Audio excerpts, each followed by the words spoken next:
Hello दोस्तों, इससे पहले वाले वीडियो में हमने एपी के छोटे से छोटे ट्रिक देखा था। एक दो छोटे छोटे आसान आसान ट्रिक्स देखे थे।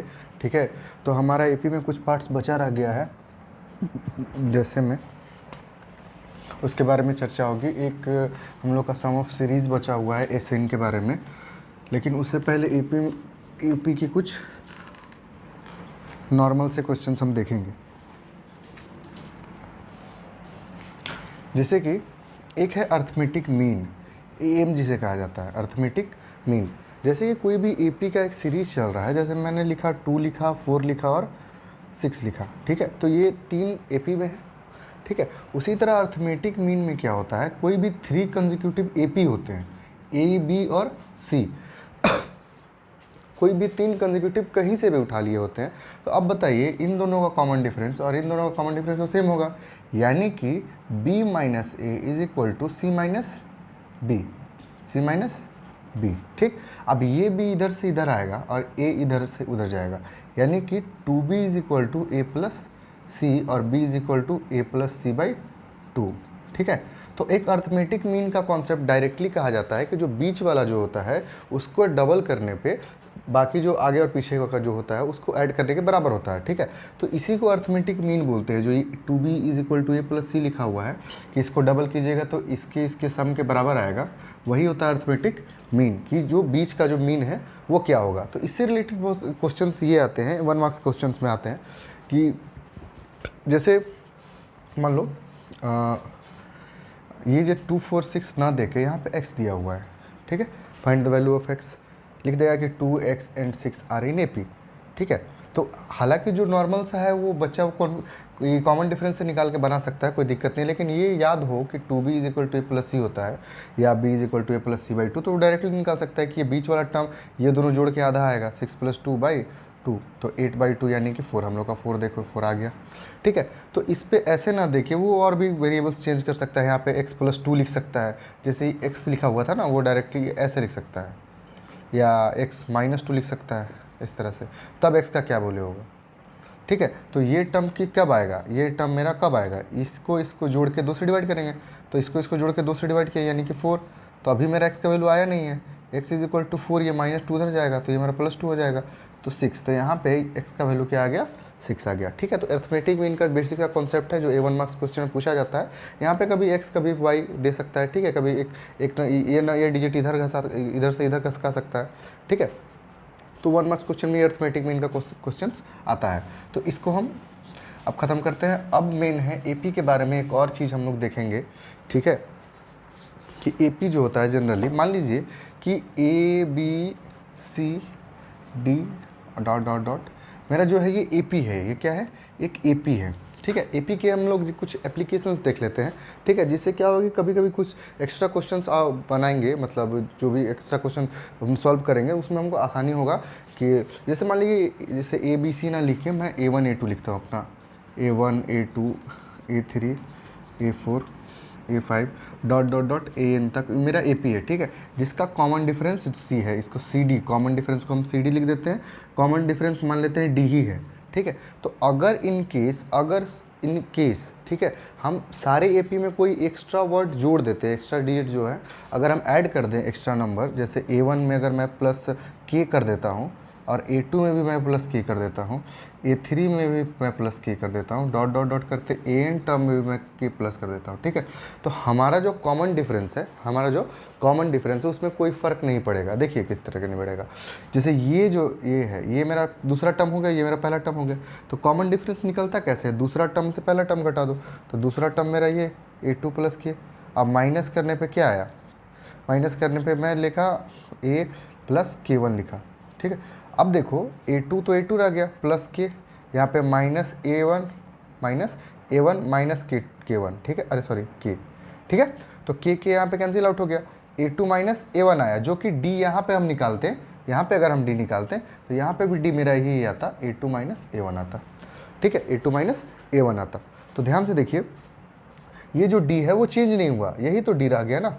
तो हम लोग इससे ये सीखें कि कोई भी एपी में अगर एपी का कोई सीरीज़ बना हुआ है तो उसमें कोई डिजिट जोड़ दें, सारे एपी में अगर कोई नंबर्स जोड़ दे, कोई भी नंबर्स, ठीक है, कोई भी नंबर मतलब, ठीक है, उसको जोड़ दें तो उस AP में कोई भी डिफरेंस नहीं आएगा, उसका कॉमन डिफरेंस चेंज नहीं होगा। जैसे कि मान लीजिए कोई आपको बोल दे कि 2, 8 एंड 5, 10, 15 डॉट डॉट डॉट, मान लीजिए हम 50 तक लेते हैं, ठीक है, 5, 10, 50 हम 50 तक लेते हैं। अगर इसमें आपको बोल दिया जाए कि अगर क्या हुआ है कि √2 मैंने ऐड कर दिया है, क्या ऐड कर दिया है, √2, तो एक मेरा नया AP बना 5 + √2, 10 + √2 और 15 + √2, ठीक है। इसी तरह मेरा जो एक नेक्स्ट वाला टर्म बना वो 50 + √2 बना। यहाँ पे जो लास्ट टर्म है 50 + √2 बचा।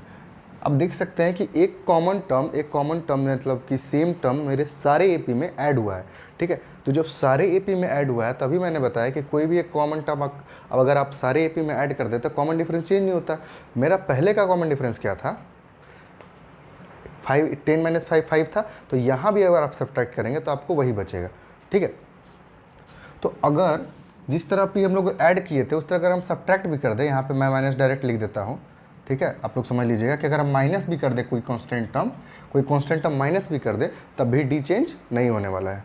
और नेक्स्ट है हमारा, नेक्स्ट है कि मल्टीप्लाई कर दे तो क्या होगा, जैसे k/A1 कॉमा k से मल्टीप्लाई कर दे, k कोई नंबर है, ठीक है, k कोई नंबर है, A3 k × A4 dot dot dot k × AN है, ठीक है। तो k से जब मल्टीप्लाई कर देते हैं तो हमारा जो कॉमन डिफरेंस होता है वो भी k से मल्टीप्लाई हो जाता है, ठीक है। क्योंकि देखिए अगर इसका कॉमन डिफरेंस अगर निकाला जाए तो क्या हो जाएगा, A2k - KA1, ठीक है। तो k यहाँ पे कॉमन आ गया और A2 - A1 फिर से आ गया, और A2 - A1 को हम लोग क्या बोले हैं, D। तो ये मेरा जो कॉमन डिफरेंस है वो k टाइम्स इंक्रीज कर गया, जितना टाइम्स हम मल्टीप्लाई किए उतना टाइम्स मेरा जो कॉमन डिफरेंस है, न्यू कॉमन डिफरेंस, यहाँ पे जो मेरा न्यू कॉमन डिफरेंस बना, न्यू कॉमन डिफरेंस जो बना वो क्या कर गया, k टाइम्स इंक्रीज कर गया, k × जो मेरा पुराना k × पुराना जो कॉमन डिफरेंस था उसको मैं लिख दे रहा हूँ। अब ध्यान से देखिएगा, इंटू का तो क्या काम खत्म, प्लस होगा माइनस होगा कोई फ़र्क नहीं पड़ेगा, इंटू होगा कोई फ़र्क नहीं पड़ेगा। ये KP के कुछ एप्लीकेशंस हैं, ठीक है। अब हम लोग सम ऑफ सीरीज़ में कुछ और एप्लीकेशंस के बारे में बात करेंगे कि उसमें क्या होता है, ठीक है। तो अब देखिए हम लोग का ये AP हो गया समाप्त नहीं मतलब इनसे AN समाप्त हुआ। अभी हम लोग सम ऑफ सीरीज़ SN शुरू करेंगे। तो SN शुरू करने से पहले हम लोग देखेंगे कि SN होता क्या है, ठीक है। जैसे कि हम लोग AP पढ़ रहे हैं तो हम लोग AP फिर से मान लेते हैं, जैसे मेरा 2, 4 एक सिंपल सा AP मैं मान लेता हूँ जिसमें ज़्यादा दिमाग भी लगाने की ज़रूरत नहीं है। अगर मैं ये मान लेता हूँ मेरा क्या 20 तक, ठीक है, मैं ज़्यादा नहीं ले रहा हूँ। तो ये मेरा क्या है, एक AP का सीरीज़ है जिसका कॉमन डिफरेंस सेम है, तो अगर मैं देखूँ ये मेरा A1 टर्म हुआ, ये मेरा A2 टर्म हुआ, ये मेरा A3 टर्म हुआ, ये A4, ये A5 डॉट डॉट डॉट करते मेरा जो टर्म हुआ 20वां जो A10 टर्म हो गया, ठीक है। अब SN का जब आता है तो SN का मतलब होता है कि सम ऑफ द टर्म्स। अगर सम ऑफ द टर्म का कहने का मतलब अगर मैं S1 बोलूँ मतलब सम ऑफ फर्स्ट टर्म, तो सम ऑफ फर्स्ट टर्म क्या आएगा, तो अब फर्स्ट टर्म को जोड़ा जाए, ध्यान से देखिएगा, अगर ये मेरा फर्स्ट टर्म है, ठीक है, ये मेरा फर्स्ट टर्म है, अगर इसे जोड़ा जाए तो ये तो 2 ही ना रहेगा, और 2 क्या है, मेरा फर्स्ट टर्म ही है, यानी कि S1 का जहाँ भी बात हो फर्स्ट टर्म S1, ठीक है, वो A होता है, फर्स्ट टर्म ही होता है, ठीक है। जो सम ऑफ फर्स्ट टर्म होता है वही फर्स्ट टर्म होता है, सम ऑफ फर्स्ट टर्म जो है वही फर्स्ट टर्म होता है, S1 जो है वो A हो गया, ठीक है। अगर मैं S2 की बात करूं तो S2 क्या बोलता है कि S2 डायरेक्टली नहीं निकलता है, S2 का मतलब कि S1 को भी जोड़ो और A1 को भी जोड़ो और A2 को भी ऐड करो तब मुझे S2 मिलेगा। तो S2 का मतलब हुआ कि A1 + A2, S2 का क्या मतलब हुआ, A1 + A2 हुआ, ठीक है। अगर ये S3 की बात करें तो S3 का मतलब हुआ कि पहला टर्म, दूसरा टर्म, तीसरा टर्म जोड़ो, ठीक है। उसी तरह अगर ये SN की बात करें, SN इन सेंस मतलब उसको जितना टर्म चाहिए होगा, ठीक है, अगर उसकी बात करें तो ये सारे टर्म का एडिशन मांगता है कि A1 A2 + A3 + A4 plus dot dot dot AN, ठीक है, इतना मांगता है, ठीक। अब जनरली क्या होता है कि एसएन को एक्सप्लेन करने में, ठीक है, ज़्यादा दिमाग नहीं लगाते हैं, सीधा लिख देते हैं कि एसएन का जो फॉर्मूला होता है कि n/2 into 2a plus n-1 d होता है। ठीक है, ये एक फॉर्मूला होता है जो जिसे हम ऐसे निकाल सकते हैं सम ऑफ टर्म्स। लेकिन हम सम ऑफ टर्म्स निकालेंगे, बुक में फॉर्मूला है, कोई भी लिख लेगा। ठीक है, अभी बुक में देख सकते हैं, कोई दिक्कत नहीं है। सेम एग्जांपल भी बहुत सारा सॉल्व किया होता है बुक में, आप उसको देख के समझ सकते हैं। लेकिन मेरा ये मैं ये कुछ और समझाना चाहता हूँ, मतलब कि बेसिक जो, ठीक है ना, बेसिक समझाना चाहता हूँ कि वहाँ कि डी कैसे निकल रहा है, ए कैसे निकल रहा है, सॉल्व कैसे हो रहा है। ठीक है, अब देखिए मेरा S1 हो गया, S2 हो गया, S3 हो गया, Sn हो गया। ठीक है, अब एक बात बताइए, हमको S1 S2 है तो इस AP में मुझे D की ज़रूरत तो पड़ेगी ना। जैसे मतलब S1 जो है वो मेरा A है, मिल गया। अगर मुझे सम ऑफ सीरीज़ से हमको अपना AP जो सीरीज़ निकालना है, अर्थमेटिक प्रोग्रेस का जो सीरीज़ मैं लिखना चाहता हूँ, वो मैं कैसे लिखूँगा? पहले मुझे फर्स्ट टर्म चाहिए, उसके बाद कॉमन डिफरेंस चाहिए, उसके बाद तो सीरीज़ लिखा जाता है। डिफरेंस अगर फर्स्ट टर्म मिल गया और कॉमन डिफरेंस मिल गया तो वो ऐड करते करते मेरा सीरीज़ लिखा जाएगा। ठीक है, तो मैं क्या करता हूँ कि S1 से तो मेरा A निकल जाता है, हमको चाहिए क्या? D। अब D आएगा कैसे? तो आप ध्यान से देखिए कि D जो निकलता है वो D निकलता कैसे है कि भाई A2 माइनस A1 करते हैं, A2 माइनस A1 करते हैं। ठीक है, करने के लिए तो कोई भी कंसेक्यूटिव टर्म घटा दें, लेकिन हम लोग D जो नॉर्मली निकालें वो सोच रहे हैं कि भाई A2 माइनस A1 कर देते हैं, शॉर्टकट पड़ेगा, आसान होता है फर्स्ट टर्म से घटाना। ठीक है, तो यहाँ पे देख लिया जाए कि A2 माइनस A1 आएगा कैसे। तो हमें S1 के सहारा से A1 तो मिल गया, यानी कि यहाँ का काम हो गया। अब A2 मेरा यहाँ पे है, A2 मेरा यहाँ पे है, तो एक काम करते हैं कि D इज इक्वल टू हम एक जनरलाइज फार्मूला बना देते हैं कि H2 minus 2S1, H2 minus 2S1। अगर मुझे D चाहिए होगा तो मैं क्या पुट करूँगा? H2 minus 2S1। इससे क्या होगा? देखिए H2 यानी A प्लस 2 A2, इसको मैं सॉल्व कर देता हूँ थोड़ा सा। S2 यानी कि A1 प्लस A2, ठीक है, और माइनस 2S1 यानी कि 2 गो A1। ठीक है, अब ध्यान से देखिएगा, तो एक A1 में से 2 A1 गया तो A2 माइनस A1 आ गया। ठीक है, जो हमको चाहिए था D में हमें A2 माइनस A1 ही ना चाहिए था, D में हमें A2 माइनस A1 चाहिए था, जिसे लाने के लिए मुझे क्या करना पड़ा कि S2 में से, इस वाले टर्म में से इसका डबल घटाना पड़ा, तभी ना माइनस A1 आएगा, तो आ गया। तो मेरा जो D निकालने का जनरलाइज फार्मूला बना वो डायरेक्टली क्या बन गया? D is equal to H2 minus 2S1। ये काफ़ी अच्छा फार्मूला है। ठीक है, एग्जाम में काफ़ी काम आएगा आपको, SN के फॉर्म में जब दिया हुआ रहेगा क्वेश्चंस तो आपको काफ़ी काम आएगा। तो आप यहाँ से देख सकते हैं कि H2 माइनस 2S1 हो गया, तो ये मेरा D निकल गया, S1 निकल गया। अब हम लोग सीरीज़ निकाल सकते हैं। ठीक है, SN का एक फॉर्मूला आता है, SN is equal to n/2 into 2a plus n-1 into D, book में आसानी से दिया हुआ है, आप लिख सकते हैं। और इसका एक और फॉर्मूला होता है कि SN is equal to n/2 into a plus l यानी कि an हम लिख देते हैं लास्ट टर्म। ठीक है, an लिखा हुआ रहेगा कहीं, चाहे बहुत सारे बुक में l भी लिखा हुआ रहता है, n/2 into first term into last term.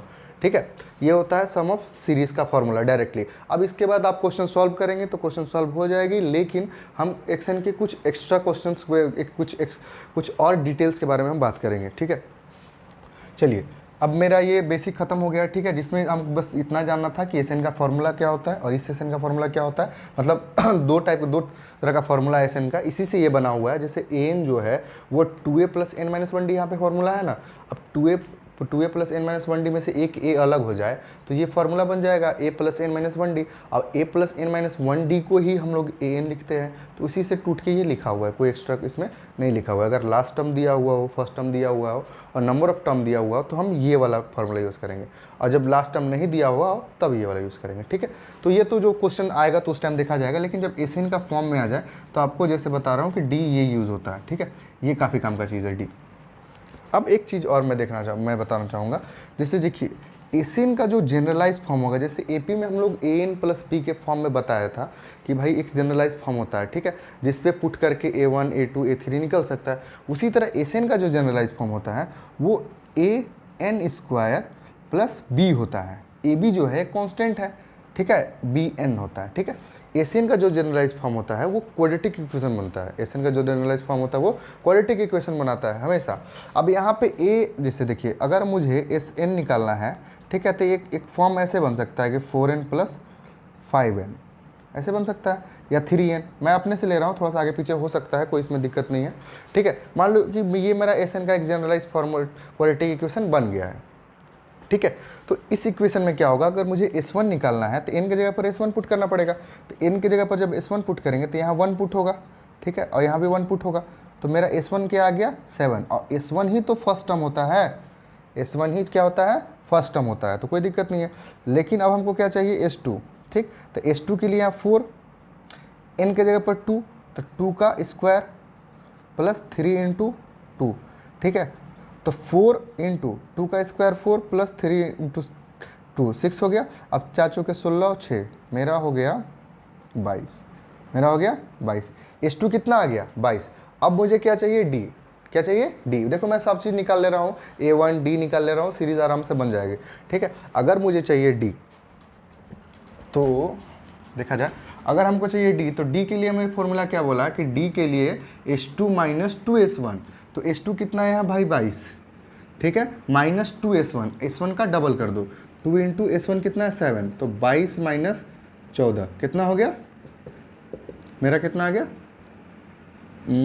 6 2 8 आ गया, ठीक है, कितना आ गया 8 आ गया। तो मेरा D क्या आ गया 8, ठीक। तो इस तरीके से हम लोग एग्जाम में क्वेश्चन बना सकते हैं, इस पे क्वेश्चंस आते हैं, ठीक है, इस पे क्वेश्चंस आते हैं। Direct SN is equal to 4n square plus 3n के फॉर्म में दे देगा और बोलेगा कि इसका सीरीज बताओ। तो सीरीज हम कब बता सकते हैं इस टाइप का, कि हमें A पता रहे D पता रहे तभी तो हम सीरीज बताए। जैसे इसमें A कितना है, A मेरा 7 है, अब D पता चलेगा कि भाई 8 है, तो 7 8 कितना हो गया 15, तो इसको 7 प्लस 15 और फिर इसमें ऐड करके 23, ठीक है। और उसी तरह मैं ऐड कर करके मैं सीरीज लिख सकता हूँ, ठीक है, ऐड करके सीरीज लिख सकता हूँ। लेकिन मुझे चाहिए भाई A और D, A और D। चलो, तो A और D आ गया। अब एक बात मैं करना चाहता हूँ कि ठीक है, इस फॉर्म में जब भी हमको मिलेगा, इस फॉर्म में हमको जब भी मिलेगा, ठीक है, तो अब हम थोड़ा छोटे छोटे ट्रिक्स के बारे में बात कर रहे हैं फिर से, ठीक है। अब हम SN के छोटे छोटे ट्रिक्स के बारे में बात कर रहे हैं। आई होप आप लोग अगर उतार रहे होंगे तो उतार लिया होगा या स्क्रीनशॉट ले लिया होगा इतने चीज़ का, ठीक है। मैं इसे साफ करने जा रहा हूँ, अगर नहीं लिया तो जल्दी से ले लीजिए स्क्रीनशॉट, ठीक है। अब हम लोग चलेंगे छोटे छोटे ट्रिक्स पे, ठीक है, SN के फॉर्म्स, ठीक है। अब हम लोग चले, अभी इसी SN वाले फार्मूला को मैं हटा देता हूँ, इसका भी कोई काम नहीं है, इसका भी कोई काम नहीं है, इसका भी कोई काम नहीं है, इसका भी कोई काम नहीं है, ठीक है। बस D जो होता है वो S2 माइनस 2S1 होता है, ये आप याद रखिएगा, ठीक है। अब मैंने बताया कि SN का जो जनरलाइज फॉर्म होता है वो इस तरीके से होता है। अब मान लीजिए बुक में जो मन होगा वो दे देगा। मान लीजिए यहाँ पे SP दिख दिया, तो यहाँ 4p स्क्वायर प्लस 3p दे देगा, ठीक है। ये सब वेरिएबल चेंज करना आप लोग जानते होंगे कि यहाँ पे जो चेंज होता है वही यहाँ पे है, ठीक है। n है तो n तो n, तो यहाँ p तो p तो p, ठीक है। तो इससे आप कंफ्यूज नहीं होंगे, आई होप। अब देखिए, उसका मन करेगा तो इस तरीके से भी दे सकता है, SN is equal to half n square plus 2n, इस तरीके से भी दे सकता है, ठीक है। तो आपको क्या करना है, कि इनसे इस सबसे डरना नहीं है, ठीक है। अब एक बात दिखाते हैं, इसमें क्या होता है, इसमें एक और डायरेक्ट फार्मूला क्या है, इसमें एक और डायरेक्ट क्या फार्मूला है D निकालने का। अब हम ये भी नहीं करेंगे, अगर मुझे जनरलाइज फॉर्म मिल जाए इस टाइप का या इस टाइप का क्वेश्चन, तो हम ये भी नहीं करेंगे, हम सीधा बोलेंगे कि जो ये n स्क्वायर का जो कॉफिशिएंट है उसी को हम डबल कर देंगे, उसी को हम क्या कर देंगे, डबल कर देंगे, 2 इंटू 4। इसी क्वेश्चन को सॉल्व किया था तो मैंने 8 आया था ना उधर, ठीक है। तो उसी तरह यहाँ क्या होता है, जब भी SN के फॉर्म में क्वेश्चंस होता है, SN के फॉर्म में जब भी क्वेश्चंस होगा तो जो D होगा वो 2A हो जाएगा, 2 times of A, n square का कॉफिशिएंट। ये नहीं कि ये इधर दे दिया n स्क्वायर का, देने के लिए तो उधर भी दे सकता है, जैसे यहाँ स्क्वायर यहाँ भी हटा सकता है, तब यहाँ पे D कुछ और हो जाएगा, ठीक है। फॉर्मूला क्या बोलता है कि n स्क्वायर के कॉफिशिएंट का डबल होना, जैसे n स्क्वायर यहाँ पे, A यहाँ पे, तो D जो आएगा वो n स्क्वायर के कॉफिशिएंट का डबल होगा, ठीक है। तो यहाँ पे D इसका डबल होगा, 3 का डबल 6 हो जाएगा, ठीक है। तो इसे कंफ्यूज मत होइएगा, आगे पीछे दे देता है कभी कभी, प्लस माइनस से भी कोई मतलब नहीं, हमें कॉफिशिएंट से मतलब है, निगेटिव भी रहेगा तब भी कोई दिक्कत नहीं, ठीक है। अब ध्यान से देखिएगा, हाँ, तो D मेरा जो आया ये 2A आया डायरेक्टली मुझे जो SN के फॉर्म में जो है 4n प्लस, मतलब इस क्वाड्रेटिक फॉर्म में जो SN का जनरलाइज फॉर्म दिया हुआ है, तो उससे हम डायरेक्टली D जो क्या निकालेंगे, 2a करके निकाल लेंगे। ठीक है, अब हम मुझे इसकी भी ज़रूरत नहीं है, अगर जनरलाइज फॉर्म में दिया हुआ तो S1 S2 हमको नहीं पूछा हो तो हम क्यों निकालें भाई। D मेरा आ गया, a निकालने का सबसे आसान काम a निकालना यानी S1 निकालना। S1 निकालना मतलब n के जगह पर 1, अब 1 तो मतलब भूल जाओ इसको, यहाँ पे 1 पुट हो गया तो इसको भूल जाओ ना भाई। 4 और 3 कितना हो गया 7, तो a 7 आ गया। ठीक है, अब देखिए अब इसमें क्या दिक्कत है, दिक्कत क्या करता है कि कभी कभी क्वेश्चन हम मुझे डायरेक्ट टर्म पूछ देता है। जैसे ये जो AP जो बना, जैसे AP बना ये मान लीजिए 7 + 15 + 23, ठीक है, प्लस मान लीजिए 31, 8 ऐड हो रहा है ना, 5 3 8 और 7 1 8 फिर 39, इस टाइप का जो मेरा AP ऐड हो रहा है। ठीक है, तो अगर हमें ये जनरलाइज फॉर्म देके डायरेक्ट पूछ दे कि भाई मुझे बताओ मेरा पाँचवा टर्म क्या होगा, मेरा पाँचवा टर्म क्या होगा, तो पाँचवा टर्म निकालने के लिए इतना अगर आप जान चुके हैं तो आप ये जान सकते हैं कि मेरा पाँचवा टर्म क्या होगा। फर्स्ट टर्म तो ऐसे ही निकल जाएगा 7। ठीक है, अब पाँचवा टर्म लिखने के लिए हम इसको क्या लिखेंगे, ये +4d लिखेंगे ना। ठीक है, तो फर्स्ट टर्म मेरा 7 + 4, d निकालने के लिए इसका डबल, 4 का डबल कितना हो गया 8। अब कितना हो गया 7 + 32 कितना हो गया 39। देखिए first second third fourth fifth term मेरा 39 आ गया, यहाँ पे फिफ्थ टर्म मेरा 39 आ गया।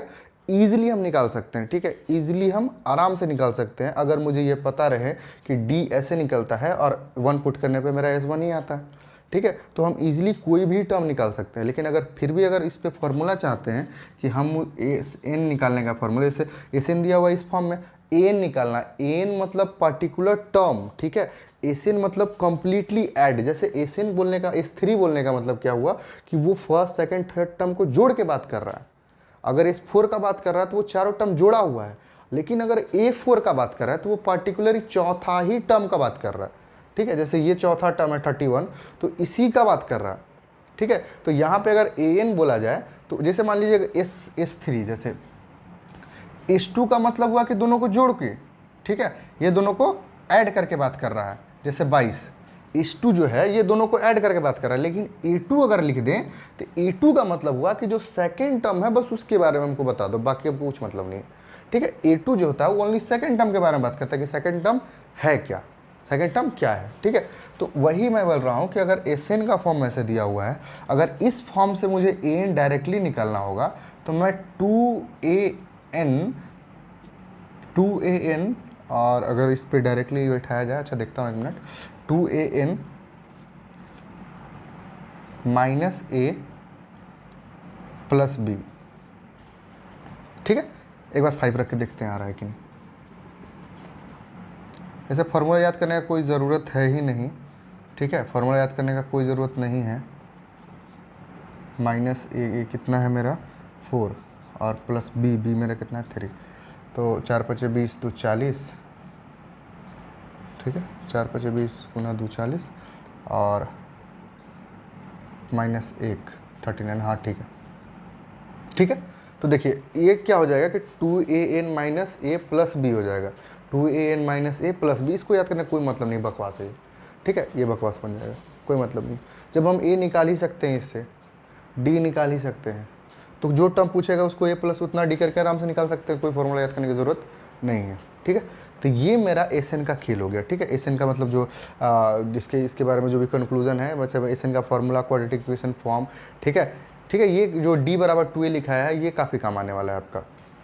ठीक है, अब सम ऑफ सीरीज़ में अगर हम और आगे बात करें, सम ऑफ सीरीज़ में अगर हम और आगे बात करें तो मान लीजिए सम ऑफ सीरीज़ की अगर हम बात करें, चलिए, तो सम ऑफ सीरीज़ मान लीजिए एक सीरीज़ दिया हुआ है 1 2 3 4 5 ... तो आप जान रहे हैं कि ये कंसेक्यूटिव टर्म्स हैं। ठीक है, n तक लिख देता हूँ, कंसेक्यूटिव टर्म्स है, तो इसका सम क्या होता है n × n + 1/2। ठीक है, छोटे क्लास में मतलब पिछले क्लास में आप लोगों ने पढ़ा होगा कि सम है, तो ये जो टर्म है ये AP में है। ठीक है, तो कभी कभी क्या हो सकता है कि ऐसे भी आपको दे सकता है। ठीक है, कि कंसेक्यूटिव टर्म मतलब S5 का बताइए, तो S5 में आप S5 में 2A + n - 1D पुट करने क्यों जाएंगे भाई, जब नेचुरल नंबर का कंसेक्यूटिव सम दिया हुआ है आपको पता है, तो आप ये पुट कर सकते हैं n × n + 1/2। ठीक है, अब एक बात और है, अगर ऑड का दे दे, जैसे 1 3 5 7 ... 2n - 1 लिख दे रहा हूँ ऑड नंबर को। ठीक है, 2n - 1, तो ऑड नंबर का सीरीज होता है n²। इन सेंस अगर मैं 2 नंबर जोड़ूँ तो ये 2 के स्क्वायर के बराबर आएगा। देखिए 3 नंबर मैं जोड़ रहा हूँ, 3 नंबर, जैसे 3 नंबर 1 3 और 5 यानी कि 9, तो 9 क्या है 3, जैसे मैं 3 लिया, 3 टर्म लिया तो 3 टर्म के स्क्वायर के बराबर उसका एसएन आ रहा है, ठीक है। तो इस पे एग्जाम बुक में भी क्वेश्चंस 1-2 दिया हुआ रहता है, ठीक है। जैसे आपसे पूछ देगा, मैंने बोल देगा कि S7 टर्म मेरा आ रहा है 49, मतलब 7 टर्म को जोड़ा हूँ तो मेरा 49 आया है, और S17 टर्म को जोड़ा हूँ तो 289 आया है, ठीक है। तो आप बताइए S25 टर्म मेरा क्या होगा, ठीक है, S25 टर्म क्या होगा। तो अगर कुछ और नहीं करना चाहते हैं, अगर इस पे पुट करने, जैसे इसका सोल्यूशन होगा थोड़ा सा लंबा, मतलब लंबा क्या मतलब जाएगा सोल्यूशन करिएगा तो, ठीक है, क्योंकि ए एन पुट करके आपको सॉल्व करना होगा। लेकिन अगर आपको ये छोटा सा बात याद है कि ऑड नंबर की सीरीज़ में जितने नंबर को जोड़ेंगे वो उतने के स्क्वायर के बराबर आता है। जैसे यहाँ 3 नंबर को जोड़ा तो मैंने 3 के स्क्वायर के बराबर 9 आया, 4 नंबर को जोड़ूंगा तो ये चारों को 7 3 10 और 5 1 16, 4 के स्क्वायर 16 के बराबर आ रहा है। तो इसको अगर ध्यान से देखा जाए कि S7 कितना है 7 के स्क्वायर के बराबर, S17 17 के स्क्वायर के बराबर, ठीक है। तो अगर आप कंक्लूजन से भी देख लीजिएगा तो डायरेक्ट 25 का स्क्वायर 625 लिख सकते हैं, ठीक है। तो इससे हमें पता चल जाए कि ये जो सीरीज़ है ये सीरीज़ कितना है ऑड नंबर का। उसी तरह अगर इवन नंबर का सीरीज़ दिया हुआ हो, सीरीज़ दिया हुआ हो इस तरह से dot dot dot plus n तक 2n तक या n तक, तो ये directly n into N plus 1 होता है, n इंटू एन प्लस 1 होता है इवन नंबर का सीरीज। जैसे देखिए फर्स्ट सेकंड थर्ड टर्म ले लिया, ठीक, तो 3 टर्म को मैंने ऐड किया तो मेरा आया 12, ठीक है, आया ना। अगर आपको डाउट हो रहा है तो आप इस पर पुट कर सकते हैं 3 और 4, 3 और 1 4, तो 4 3 12, ठीक है, 3 टर्म पे ही आ गया, ठीक है। तो ये मेरा क्या हो गया ऑड नंबर इवन नंबर का सीरीज़ हो गया, ये मेरा ऑड नंबर का सीरीज़ हो गया इधर ये वाला, और ये मेरा जनरली नेचुरल नंबर का सीरीज़ हो गया। तो सम ऑफ सीरीज़ में इतने सारे चीज़ हैं, ठीक है। अब एक क्वेश्चन जो है, अब एसएन से रिलेटेड एक एग्जाम में काफ़ी अच्छा क्वेश्चन आता है, ठीक है, कि एसएन का दो एपी का एसएन का रेशियो दिया हो रहता है और उसी के एन का रेशियो पूछता है, ठीक है। वो काफ़ी ट्रिकी क्वेश्चन है, ठीक है। तो उसके बारे में हम बात कर रहे हैं, तब तक आप ये उतार सकते हैं।